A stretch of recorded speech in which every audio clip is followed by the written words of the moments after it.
নমস্কার বন্ধুরা, শুভ সকাল। আপনারা ভালোই আছেন? অবশ্যই আমিও ভালো আছি।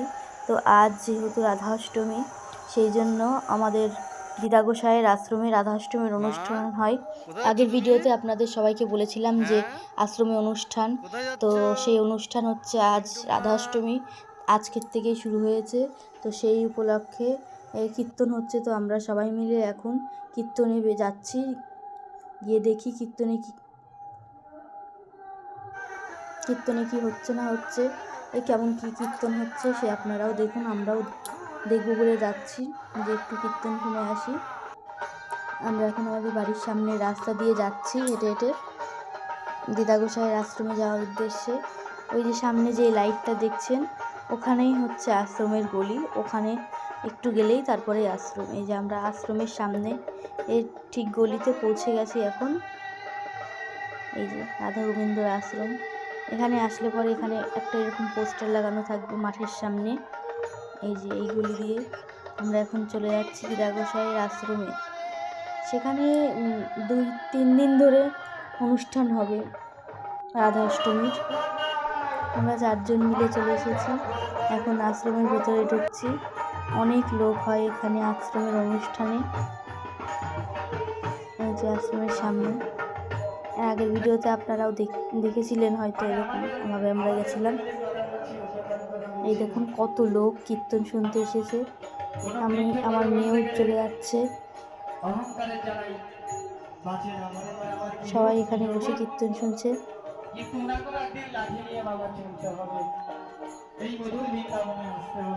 এখানে এছাড়াও অনেক এই দিদাগোসাইয়ের আশ্রমে অনেক রকমের, অনেক ধরনের অনেক সাধু আসে। সব সাধুরা এসে থাকে, কীর্তন করে, বসে, 3-4 দিন ওখানেই থাকে আর কি। 3-4 দিন পরে তারপর একবারে যার যার নিজের বাড়িতে চলে যায়। এই যে বললাম না আপনাদের, এই যে সেই দেখুন চারিদিকে সব সাধুরা বসে আছে, কেউ শুয়ে আছে। এই যে রাধা গোবিন্দটা হয়তো দেখতে খুবই সুন্দর, অপূর্ব লাগছিল। এই যে সব সাধুরা বললাম না, এগুলো হচ্ছে আশ্রমের ছোটো ছোটো ঘর, যেখানে ওই সবাই থাকে আর কি। এই যে দেখুন, ভগবান দর্শন করুন, খুবই সুন্দর লাগবে অবশ্যই। দিদাগোসাই বসে আছে, আরও সবাই এখানে বসে আছে। আর এখানটায় সামনেটাই হচ্ছে কীর্তন। আমরা সবাই আবার একটু বসবো, এখন বসে একটু কীর্তন শুনে নেব। প্রথমে আগে এসেই এই ভগবান দর্শন করলাম। কীর্তনের যেহেতু রাধা অষ্টমীর কারণে, সেহেতু ভগবানকে আগে দর্শন করে নিলাম। এরপরে আপনারা দেখুন, এই যে আমি এখানটায় এখন বসে ভগবান দর্শন করছি আর বসে প্রণাম করছি, আর একটু আপনাদেরকেও দেখালাম। এরপরে মিস্টার মহাজন খেয়ে নিল চা। ওখানে হচ্ছে যেহেতু চা বিস্কুট দিচ্ছিল, বললো চা খাবে, বললো হ্যাঁ ঠিক আছে আমি খাবো। তারপরে এই যে এখানের এই দাদুটা গান করছিল, খুব ভালোই হচ্ছিল গান, খুব ভালো করছিল বলে দেখুন এনার বুকের এখানটায় কত টাকাও পেয়েছে। বারবার সবাই টাকা দিচ্ছিল, অনেক সুন্দর গান করছিল।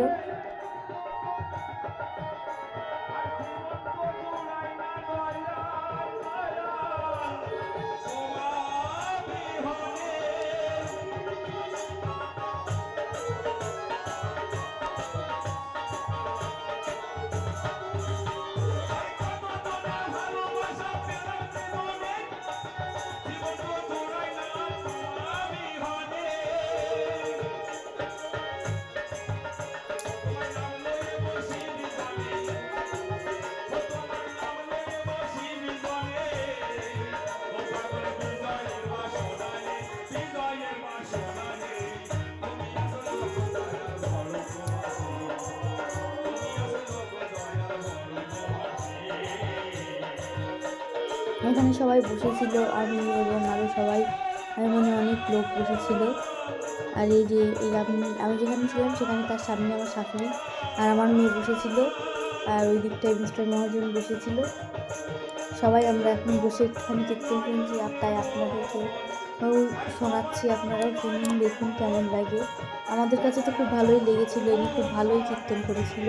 আপনাদের কেমন লাগে সেটা কমেন্টের মাধ্যমে অবশ্যই জানাবেন আমাদেরকে। কেমন হয়েছে, এই দাদুটার কীর্তন আপনাদের কেমন লেগেছে। এখানে দেখছেনই তো এত লোকের ভিড় এই কীর্তন শুনতে।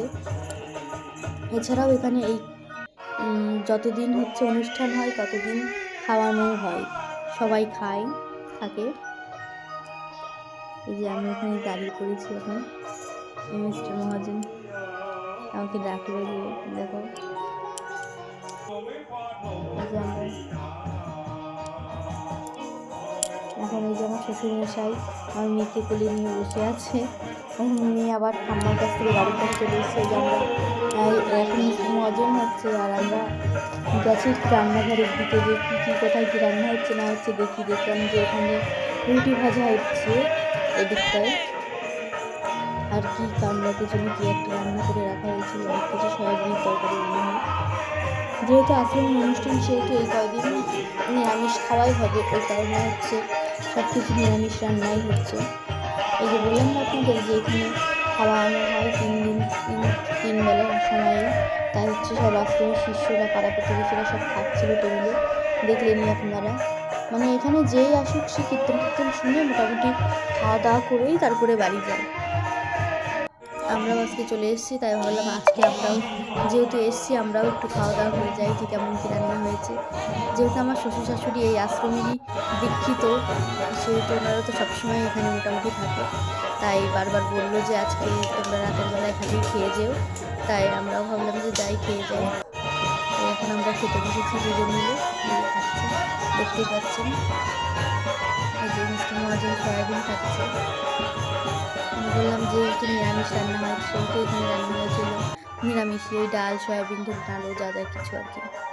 এরপর খাওয়া দাওয়ার পরে আমরা মেয়ে যেহেতু আমাদের ঘুমিয়ে পড়ছে, সেহেতু আমরা ভাবলাম যে রাতও অনেকটা হয়ে গেছে, যে এবার বাড়ি চলে যাওয়াই ভালো। মেয়ে ঘুমিয়ে পড়েছে, যে দেখুন মেয়ে দাদুর কোলে যাচ্ছে, মেয়ে ঘুমিয়ে পড়েছে। তো আমরা এখন বাড়ি যাওয়ার উদ্দেশ্যে বেরিয়ে পড়ছি, এখনই আমরা বাড়ি চলে যাব। মেয়ে আমার ঘুমিয়ে পড়েছে ঘুমন্ত বাচ্চাকে নিয়ে, আর ওই মানে ওখানে তো খুব গান বাজনার আওয়াজ, সেখানে আর থাকা উচিত নয়, সেই জন্য আমরা ভাবলাম বাড়ি চলে আসি। তো এখন আমরা বাড়ি চলে এসেছি। এখন এই যে গেটে তালা দিয়ে রেখে গেছিলাম, আমি এখন গেটের তালাটা খুলে নিচ্ছি। অবশ্যই ভিডিওটা ভালো লাগলে লাইক কমেন্ট শেয়ার করবেন, চ্যানেলে নতুন হলে সাবস্ক্রাইব করে দেবেন।